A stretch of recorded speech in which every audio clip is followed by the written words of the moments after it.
Today was the beginning of a hopefully ongoing discussion that we call the Circle of Elders. It's an opportunity for us to come together to bring people in the community together, to have conversation from the elders of our community so that we can benefit from their experiences, benefit from their learnings, so that we can in fact use those kinds of experiences and learnings to help us be better leaders, better community members, and to be more successful in our own lives and in the community. Thank you so much for coming. What you have in front of you is Mr. Gilliam's bio. On the back is a little page. This program, I think, is a prelude to the types of programs that will be part of the Delaware Historical Society's Center for African American Heritage, which is in development now and which is scheduled to open March of 2016. So it's giving people a taste of one of the programmatic formats for the Center for African American Heritage. There's a lot to be gained, and we start as a historical agency with presenting history in a format like this. Too often, young people in particular learn history as something as names and dates, facts and figures, something to be memorized for a test, and then forgotten because it's irrelevant. It doesn't help me in daily life. Just our young people, they're not getting the value of mentorship. I think right now a lot of people in our community, they are individualistic.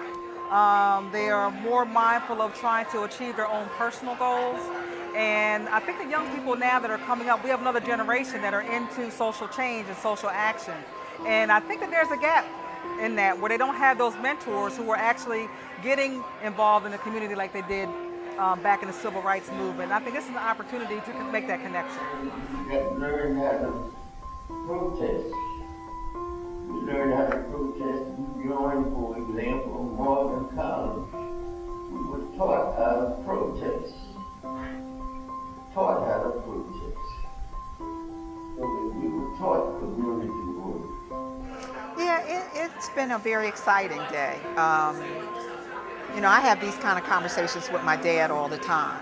So although I always come away from these situations learning more about him, and about his way of thinking. So we've kind of always, as a family, had these kind of conversations. So my life has been very rich as a result of that. But I was very, very active in the civil rights movement. Spent a lot of time in Washington. I was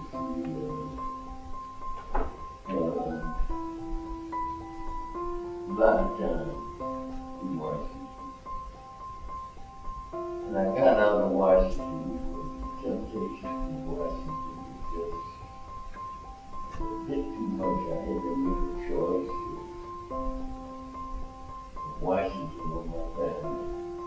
I made the decision. My family. We sat in the office. I was talking to Patrice Gilliam Johnson. We're co-workers, and we were talking about all the things that we know that our elders have accomplished, but there's no venue for young people to glean from them. A lot of young people, they don't even know who their grandparents are. A lot of their grandparents aren't even elders, because we have a lot of young people who have young parents, young grandparents. If we're going to develop our leaders for tomorrow, which is what we do every day, it's really important for us to begin to think about those components of that development process that's important. We're both professors, so we both oftentimes work with younger individuals. We're both mothers, so we have our own children. And we hear a number of their issues and a number of their concerns, kind of not knowing where to go, what to do, how to make an impact. And one of the things that I think I've oftentimes talked to other professionals and other people about is that if we kind of know where we came from, we know our history, we know the successes of people who came before us, that we then can feel a lot better about who we are and feel a lot better about what we're capable of being. That, kind of like knowing our history can certainly give us the guidelines for where we need to go and what we need to do.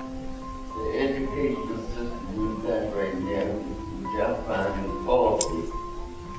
It takes you up to the door, but the other side of the door is locked. And the other part of the building exists.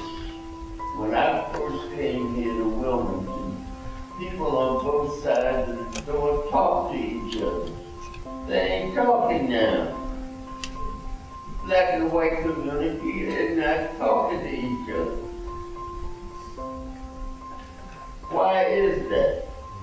I'm hoping that the community comes out, those who are actually involved, grassroots, in the communities. I think that they can get a lot of, because we talk about leadership training, we talk about mentorship, and when I have conversations with my peers, a lot of times they say the best lessons they've learned was from their grandparents.